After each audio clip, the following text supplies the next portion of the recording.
윌리엄 월트만 절망의 끝에 숨어있는 새로운 시작이라는 책 네 번째 강독입니다.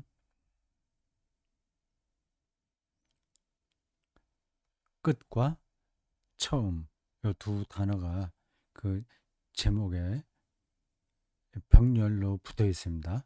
Im Ende der Anfang. Im Ende 마지막에 der Anfang 시작이다. 시작이 있다. 그 얘기인데요.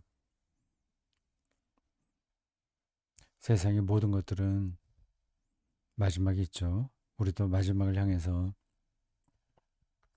가고 있습니다. 한 인간의 삶은 보기에 따라서 길기도 하겠지만 80년, 90년, 때로는 100년이니까요. 우주의 시간이라고 하는 점에서 본다면 짧은 거죠. 어쨌든 우리들에게는 그 마지막이 다가오고 있습니다. 근데 그걸 시작으로 여긴다. 이게 말이 될까요? 말장난일까요? 이 책에서 우리가 극복해야 될 문제가 그겁니다. 마지막과 시작을 어떻게 일치해서 보느냐 하는 겁니다. 그게 기독교 신앙에서 어떻게 해명되느냐 하는 거를 몰트만이죠. 몰트만의 설명을 따라가면서 들으려고 합니다. 이건 신학적인 전망을 넓히는 데에만 책 읽기에 목표가 있는 게 아니라 우리 개인의 실존 문제를 푸는 데도 정말 중요한 책 읽기입니다. 저도 개인적으로 그런 생각으로 이 책을 강독합니다. 마지막이 곧 오게 될 텐데 그 문을 통과해야 되잖아요. 아무 준비 없이 있다가 어, 이게 뭐지? 뭐지? 하면서 지나갈 수 있습니다. 근데 그거를 또렷하게 의식하면서 지나갈 수도 있어요. 우리는 다른 철학이나 다른 종교가 아니라 그리스도교 영성을 선택한 사람이니까 그게 우리의 선택이었든지 아니면 그분의 은혜였든지 두 개 같이 겸해 있을 텐데 그 그리스도교 영성 안에서 그 문제를 우회하지 않고 정면 돌파하려고 합니다. 두렵더라도 그걸 붙들고 있어야 됩니다. 나이가 들은 사람들이 죽음 문제를 자꾸 회피하는 경향이 있어요. 제가 설교 때에도 가끔 이야기합니다. 늙으신 부모하고 죽음에 대해서 이야기하느냐고 말이죠. 그리고 서로 늙어가는 부부가 죽음에 대해서 이야기하냐고 말입니다. 그, 그건 질문해봐야 확실하게 알 수 없는 건데, 그렇게 질문할 시간이 있으면 그냥 재밌게 사는 게 더 지혜로운 거지. 그렇게 생각할 수도 있습니다. 뭐 그렇게 살고 싶으신 분들은 그렇게 살아도 돼요. 근데 정말 재밌게 사는 게 그 죽음 문제를 회피한다고 해서 되나요? 이번에 잘 됐습니다. 예, 의역으로 한 번역, 절망의 끝에 숨어있는 새로운 시작. 이 의미는 그렇습니다. 이 책이 말하려고 하는 의미는 그래요. 임 엔데 마지막에 대 안팡 아주 아주 심플한 제목입니다. 그걸 우리말식으로 더 간략하게 한다면 마지막과 시작, 처음과 끝, 뭐 알페와 아니, 알파 오메가 아니죠. 마지막과 시작, 처음, 뭐 마지막과 처음, 뭐 그렇게 하면 될 것 같습니다. 우리가 앞에서 머릿말을 다 읽었습니다. 머릿말 다음에 차례가 나와요. 이 차례도 꼼꼼하게 살펴볼 생각입니다. 어쩌면 그 본문 내용 읽지 않고 그냥 차례만 잘 우리가 따라가도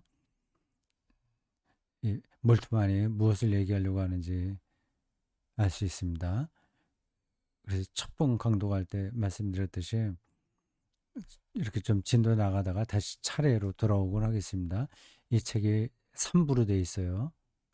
1부는 몰트만이 자기 어렸을 때의 뭐 어렸을 때 그 경험을 다 얘기한다는 게 아니라 자기 어린 시절을 역사적 경험이 어린 시절에 역사적 경험이 있는 거죠. 아, 참, 그 연배에 있는 분들은 독일 유럽 지역에서 살았던 분들 어려움이 많았습니다. 특별히 독일 사람들은 더 그렇습니다. 1차, 2차 세계대전에 다 장본인들 아니겠어요. 이제 다 패전하지 않았습니까?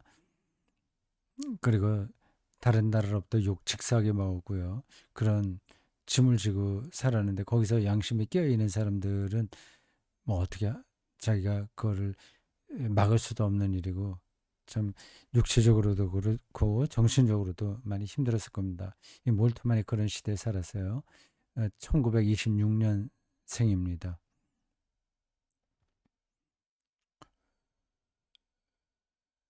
자, 1부,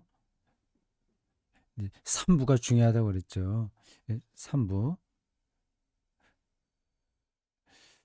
그 3부는 좀 꼼꼼하게 살펴볼 생각입니다. 1부 제목, 모든 시작 안에 마법이 있다. 이 마법, 예, 보통 영어로는 매직이라고 하는데 독일어로 독일어로 짜우버라고 하든가. 아, 제가 독일어를 많이 잊어버렸어요. 음, 마법이 있다. 그게 어디 나오는데 이 머릿말에 나오든가 하는데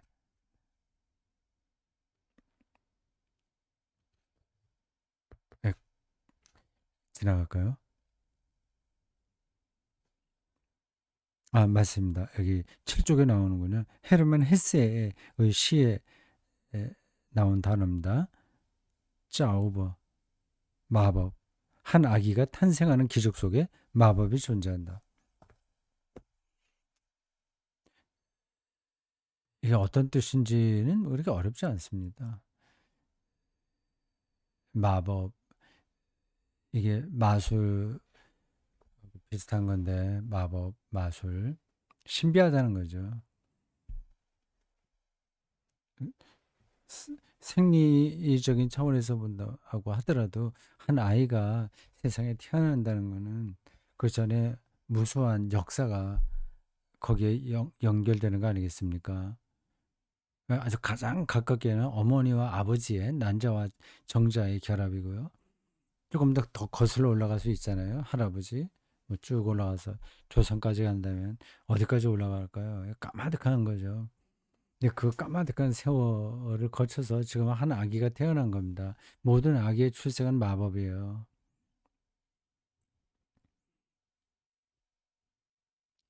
그 정자 수만 마리 중에서 한 마리가 이 난자에 결합된다고 하네요. 한 마리가 한 마리 정자가 들어와서 난자와 결합하면 난자는 이제 모든 정자를 받아들이지 문을 닫아버린다고 하네요. 그것도 신비한 거죠. 이 마법이죠. 그렇게 생리학적인 출생의 과거를 보더라도 마법이지만 몰트만이 생각하는 마법은 꼭 오히려 미래에 있는 겁니다. 그 아이가 앞으로 어떻게 될지는 아무도 예상하지 못하잖아요. 이 책에서 그런 표현들이 몇 번 나올 겁니다. 모든 아이들은 잠정적인 메시아다. 그런 표현이에요. 워딩까지 정확한지는 모르겠습니다만 뜻이 그렇습니다. 예수님도 어린 시절이 있었고요. 그 어린 예수가 이렇게 그리스도교의 태두가 되리라고 하는 것을 누가 예상했겠습니까? 뭐 복음서에는 그 부모들이 이미 그걸 짐작한 것처럼 나오곤 하는데 출생 전생이나 또 중간에 소년기에 몇 가지 이 에피소드가 있긴 있습니다만 그건 중요하지 않습니다. 거의 부모들도 몰랐다고 봐야죠. 근데 그 아이가 하나님의 아들 그리스도교 신앙 안에서는 어, 재림주로 어, 인식되고 경험되지 않았습니까? 그건 마법이죠. 그 아이가 그렇게 되리라고 하는 건 아무도 예상하지 못했으니까 마술이 벌어진 거죠. 예. 일부에서는 그 이야기를 하는 겁니다. 3부로 되어 있어요.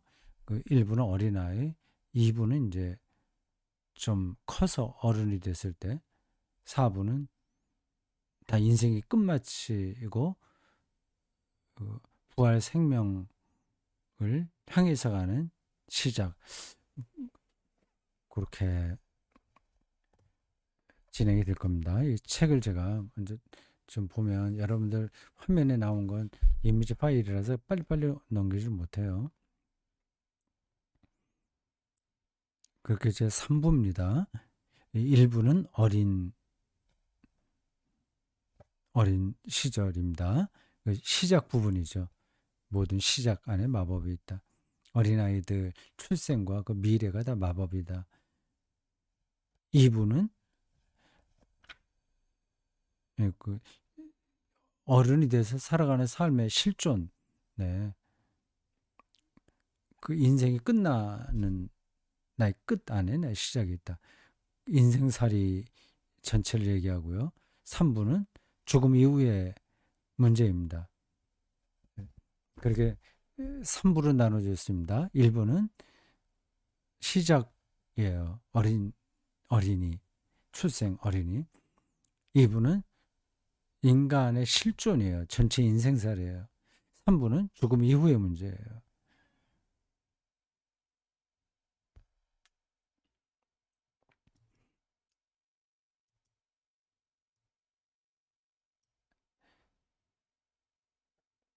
1부의 1장, 아기의 약속.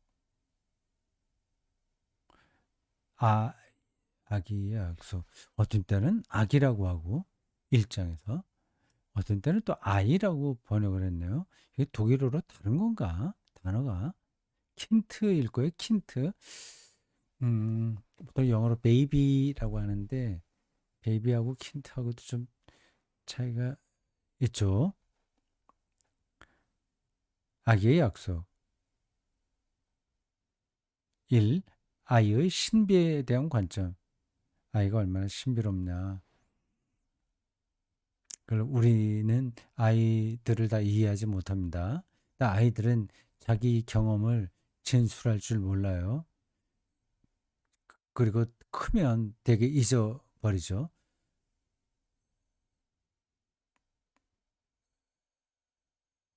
신비, 아이의 신비. 이 메시아 아기, 요 이야기입니다. 모든 아이들은 잠재적 메시아다. 3번, 예수와 아이들. 그건 예수님 공생애에서 일어났던 예수님과 아이들과의 관계를 얘기합니다. 그 당시 아이들은 그 부모들의 소유였어요. 특별히 이제 아버지의 소유죠. 그래서 아이들의 그 생명이 별로 그렇게 그 당시는 높지 않았습니다. 높이 평가하지 않았습니다. 아이들을 사랑하는 마음이 없어서가 아니라 여러 가지 다른 이유도 있을 거예요. 아이들은 낳긴 하지만 거의 뭐 반수는 죽지 않았을까요? 어렸을 때. 낳으면서 출생하면서 죽기도 하고 그 뭐 돌 넘기기가 쉽지 않았습니다.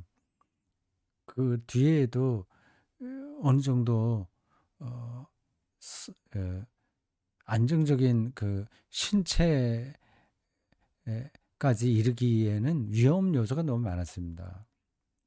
그러니까 그 아이들에게 마음을 주기도 힘들고 마음을 줬다가 이제 죽으니까 그리고 그 아이들에게 정성을 다 쏟기도 힘든 거죠.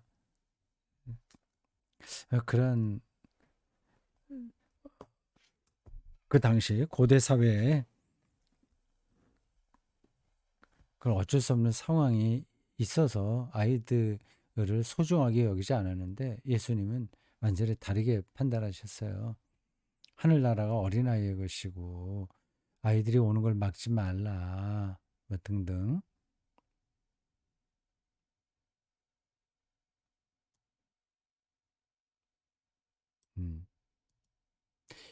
2장 미래는 청소년의 것인가. 여기서 몰트만이 얘기하는 핵심은 보통 사람들이 생각하는 그를 좀 반전시킵니다.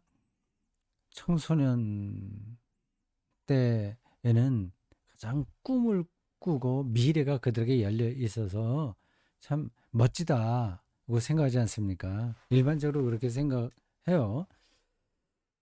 그래서 사람들이 계속 청소년으로 남으려고 합니다. 젊은 시절로 남으려고 그래요. 젊음을 찾고 싶어 합니다. 물론 사람에 따라서 조금씩 의견이 다르긴 해요. 아, 왜 이렇게 내게 늙었냐? 젊은 시절로 돌아가고 싶다. 그렇게 생각하는 사람들도 있고요. 그 전혀 그런 거 원하지 않은 사람도 있습니다. 저도 이제 후자에 속해요. 젊음이 어때서 좋으냐 하는 건 뭐, 그건 뭐, 긴 말 설명 필요하겠습니까? 근데 그게 마냥 좋은 건 아니거든요. 그리고 나이가 들으면 들은 대로 또 좋은 게 너무 많아요. 이- 제가 정신이나 육체로 준비만 되면 모든 나이가 절정입니다. 15이면 15 나름으로, 20살은 20살, 30은 30, 뭐 부록이라고 하는 40대는 그대로 다 절정입니다. 제가 70인데 정확하게 하면 내년 1월 4일 되면 양력으로 그럼 이제 만으로 70이 되죠. 우리나라 나이로는 뭐 벌써 70이고.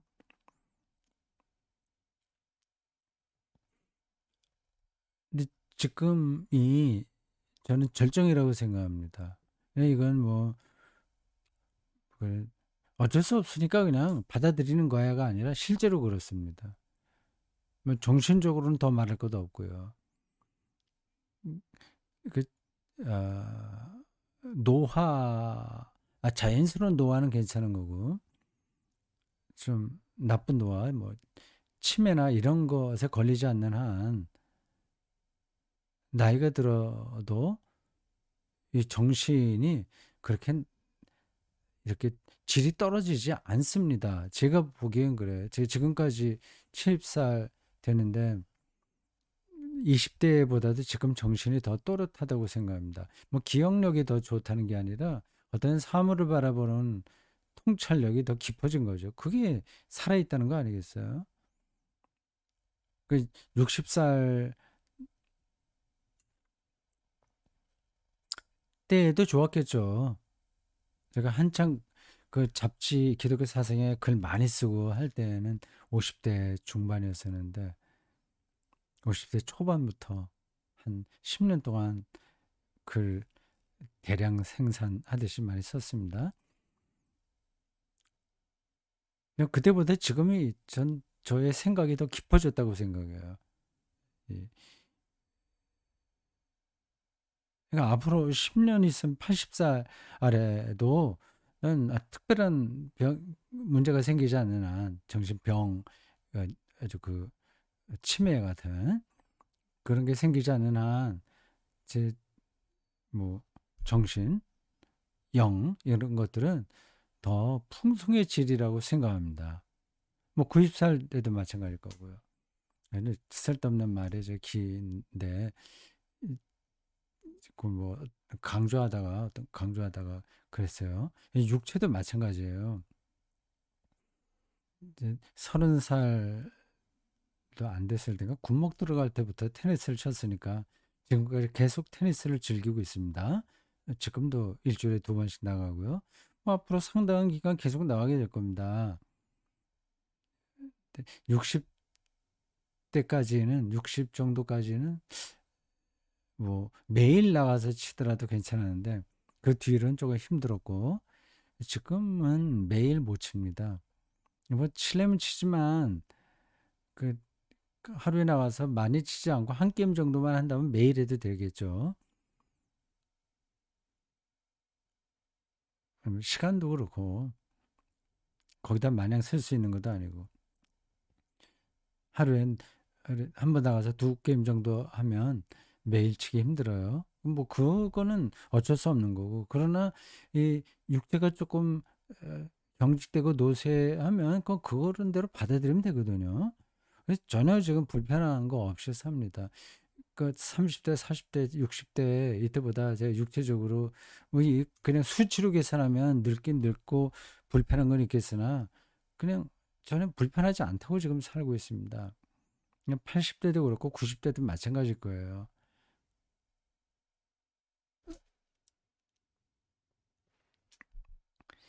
그러니까 그 몰트만도 저기서 그 얘기를 하는 겁니다. 그 미래가 청소년에게 독점된 게 아니다. 모든 늙은 사람에게도 미래가 있다. 그거는 세계를 어떻게 보느냐에 따라서 그게 다르다는 겁니다. 그러니까 뭐 쉽게 얘기하면 이런 거래요. 젊어도 아주 그냥 보수 우익으로 극단적으로 나가는 친구들 있잖아요. 생각이 굳어진 사람들. 딱 저건 뭐 젊어도 생각이 경직될 수 있고 나이 들어도 유연해질 수 있는 겁니다. 젊어도 미래지향적인 생각이 없을 수 있고 늙어도 미래지향적일 수 있는 거예요. 그 얘기를 이제 본문에 보면 예, 이제 확인할 수 있을 겁니다. 그리고 그거는 제가 동의하는 바이고요. 이게 육체적 나이가 몇 살이냐에 따라서 미래지향적이냐 아니냐가 결정되는 게 아니라 그가 무엇을 보고 있느냐가 결정적인 요소인 거죠. 우리나라 젊은이들은 그런 면에서는 불행합니다. 그냥 돈, 그 수능 점수 보고 좋은 대학 가는 것에만 목을 메고 있으니까 그러니까 미래지향적이지 않은 거죠. 2장에 5가지 단락이 나와요. 예, 청소년에 대한 현대의 발견, 뭐 그다음에 반더포겔, 반더포겔이라고 이번에 독일 청소년 운동입니다. 반더 이렇게 산보하고 여행 가는 거 가르치는데 포겔 새라는 거예요. 여러 운동이 있었던 것 같아요. 새마을 운동 비슷한 거죠. 새마을 운동, 청소년 판, 뭐, 그렇게 보면 돼요. 히틀러 청소년, 뭐, 히틀러 유겐트, 무슨 유겐트라고 그랬죠? 이렇게, 그 애국심을 발현하는 운동입니다. 소비, 지금은 아이들의 소비 특성을 나타내고요. 5번, 미래는 젊게 만든다. 그러니까 나이가 들어도 미래를 안고 사는 사람이 젊은 겁니다. 죽을 때 다 돼도 그 우리 기독교는 죽음 이후에 부활을 생각하니까 그 미래에 영혼이 열려 있으면 그게 젊은 거죠.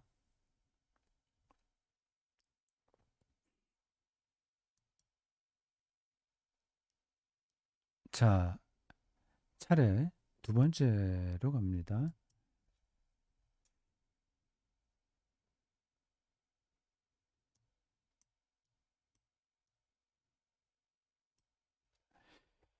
제가 이 책을 다 읽지는 못했습니다. 띄엄띄엄 읽었습니다. 제 3부는 어느 정도 읽었고 1부도 읽었고요. 2부는 손을 못 댔어요. 근데 2부가 자기 우리의 삶, 어른으로서의 삶을 얘기합니다. 인생살이에요. 그, 그 실존이 어, 그 실패도 하고 뭐 어려움도 닿고 뭐 당하고 병도 걸리고 그러잖아요. 그런 것들이 절망적인데 절망적인 경험도 하고요. 그 끝에 나의 시작이 있다. 그런 제목으로 몰트만이 그랬습니다. 이 이야기를 제가 자세하게 할 수는 없어요. 읽지를 않았어요. 이분은요. 1장 대재난 속에서의 새로운 시작들. 어, 몰트만의 경험도 나오네요. 2차 세계대전에 참전했거든요. 그 성경에 나와 있는 대재난, 카타스트로프라고 하죠. 카타스트로프, 대홍수와 노아 이야기, 이스라엘의 대재난, 참 특이한 민족입니다. 4번 골고다의 대재난, 예수 사건이에요. 등등 그런 것들을 쭉 이야기하고요. 2장 악으로부터 우리를 구원하소서. 이 우리의 실존에 악이 활동하잖아요. 우리 인간 삶을 파괴하는 세력들입니다. 그 문제를 우리가 살아가면서 겪게 되는 그 문제들을 여기서 다루고 있습니다. 2장의 1번 보면 칭의론의 신학적인 전통에 대한 비판적 고찰. 칭의론. 왜 비판적으로 고찰할까? 칭의론이 혁명적인 가르침인 도구만데 아마 그게 그냥 우리의 영적인 차원에서만 칭의론, 믿음으로만 머무르는 것에 대한 비판 같아요. 정의를 향한 부르짖음, 아주 그런 얘기들. 예, 그 2장의 마지막 7번 보면 하나님의 칭의라는 말이 나오네요. 칭의. 그 구원받는 게 칭의죠. 의롭다고 인정받는 거예요. 근데 악이 횡행하니까 그래서 의로워지는 것은 우리 인간의 노력으로 불가능한 겁니다. 가까이 갈 수는 있죠. 근데 그것도 아주 네, 위선적으로 가까이 가게 돼요. 참 이상합니다. 인간은 선하고 정의로운 삶을 살아갈 수 있긴 한데 그러면서 동시에 교만해져요. 네, 참 어렵습니다. 정말 순수하게 선하고 어, 정의로운 사람은 없다고 봐야 됩니다. 3장 깨어있는 감각들의 영성. 지금 요 대목에서 하는 이야기들은 전부 다 우리가 실존적으로 당하는 절망들, 시련, 고난, 억울한 일들, 뭐 그런 데서 우리가 어떻게 시작하냐, 새롭게 시작하냐 하는 겁니다. 그 실존 안에 이미 엔데 마지막이 있는 거예요. 근데 그게 그 안에서 우리가 어떻게 안방 새로움을 찾냐 하는 겁니다. 그 칭의론으로도 여기 접근하네요. 그거 재밌을 것 같습니다. 기대가 돼요. 그 지금 어두운 시절이라고 하더라도 우리의 영혼이 깨어 있으면 그게 안방 시작인 거죠. 새로운 시작인 거죠. 그러니까 십자가와 부활이 우리 그리스도인의 삶의 토대가 되어야 됩니다. 그러나 이건 교리, 암기하고 많은 교리가 아니라 실제 우리의 삶에 내용이 돼야 돼요. 인카네이션 돼야 되는 거죠. 자, 차례 13번. 오늘 차례를 다 마치려고 합니다.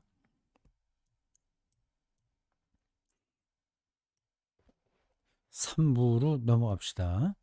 3부, 옷 끝없는 시작이요.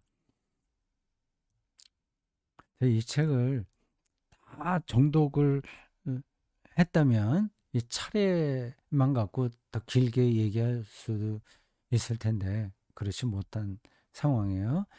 그냥 개괄적인 것만 여러분들에게 말씀드리는 겁니다. 예, 차례를 통해서요. 1부, 2부 됐죠. 1부, 2부 그 얘기는 어느 정도 이제 정리가 됐을 겁니다. 1부는 그 뭐 마법이라는 말로 시작해서 아이들 예, 그게 열려있는 미래, 그 마법과 같은 세계, 그걸 얘기하고, 두 번째는 인간, 그러니까 아이들은 정말 시작인 거죠. 그 말대로 시작이에요. 근데 이분은 우리 실존의 어두운 세계에서, 그것도 마지막이거든요. 근데 어떻게 시작하냐. 그 안에 어떻게 안방, 시작함이 있냐. 새로운 시작이에요. 노이의 안방, 어? 뉴 비기닝이 뭐냐 하는 거를 얘기하죠. 재밌을 것 같아요. 그것도 읽으면. 참 뭐 끝없는 시작이에요. 이런 표현은 뭐 오해될 수도 있는데 끝없는 계속 반복되는 그 뜻은 아니거든요. 엔들리스가 아닌데 그리스도교에서 영원하다고 하는 것은 끝이 없는 세계가 아니라 전혀 질적으로 새로운 차원의 생명을 가리키는 겁니다. 그러니까 eternity 뭐 그런 영어로 쓰죠. 뭐 끝없는 시작이에요. 이렇게 되면 이거 신학적이라기보다도 좀 시적인 거, 문학적인 표현인데 몰트만이 그런 거를 몰라서 저렇게 쓰지는 않았을 겁니다. 근데 저게 원수가 없어서 제가 확인할 수 없어요. 그러니까 번역이라는 게 자칫하면 오해가 됩니다. 끝없는은 신학적인 표현이 아니거든요. 엔들리스 이거하고 영생 죽음 이후의 영생하고는 맞아떨어지지 않은데 몰트만이 실제로 어떤 단어를 썼는지 좀 궁금하네요. 1장 죽음 이후에 삶이 있는가 쭉 얘기하겠네요. 이거 재밌겠어요. 죽음과 함께 모든 것이 끝나는가? 삶으로부터 무엇이 남는가? 우리는 사멸하나? 불멸하나? 가 아니죠. 사멸도 아니고 불멸도 아니에요. 죽은 자들이 어디에 있는가? 단절되고 파괴된 삶의 미래. 이거 아주 흥미로운 제목입니다. 여러분들 다 이런 거 궁금하지 않습니까? 2장 슬픔과 위로함.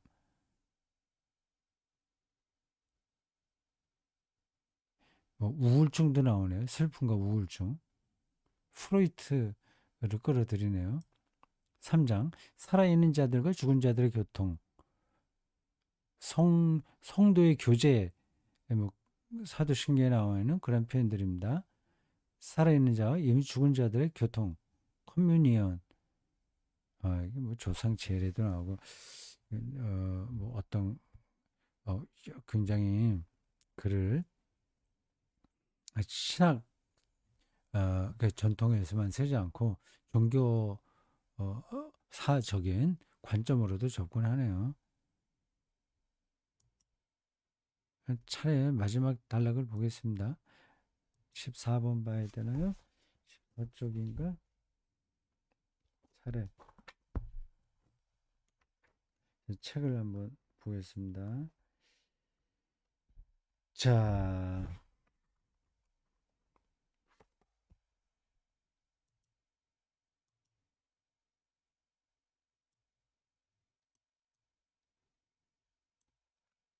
삼부의 4장 무엇이 우리를 기다리는가 라는 제목입니다. 음,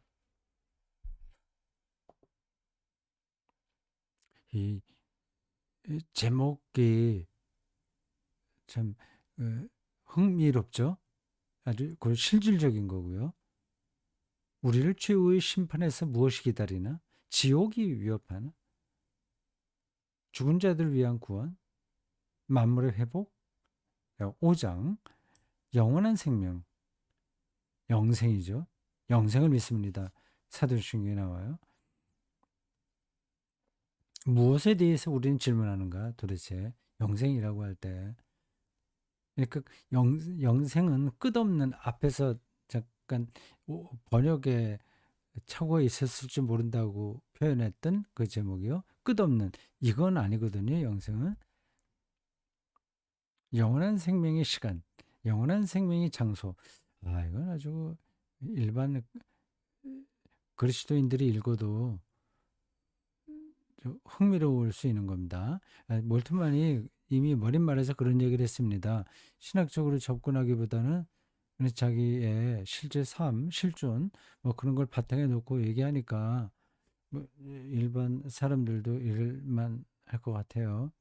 아주 전문적인 신학적인 글쓰기하고는 조금 거리가 있어요. 완전히 다른 건 아는데 뭐 자기가 완전히 신학적인 글쓰기로 하지 않는다고 하더라도 저는 신학적 대가는 무슨 말을 해도 다 신학적인 걸 바탕에 깝니다.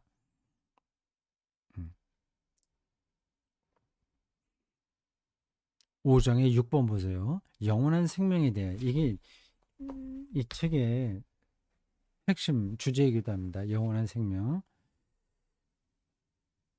마지막과 시작이 연결되는 거잖아요. 그러니까 마지막에 시작이 있다, 새로운 시작이 있다면 그 어, 역학관계, 그 긴장, 어, 그 결속, 뭐 그런 걸 안다면 영원한 생명도 우리가 알게 되는 거죠. 무엇, 영원한 생명에 대해서 우리가 무엇을 알 수 있는가? 무엇을 알 수 있나? 다 알 수 있는 건 아니죠. 자, 이제 이런 정도 차례에 대한 설명을 마치고 다음 시간부터 본문 강독으로 들어가겠습니다. 기대가 되죠? 저도 기대가 됩니다. 예, 필요한 걸 잘 발췌해서 읽어보도록 하겠습니다. 수고했습니다.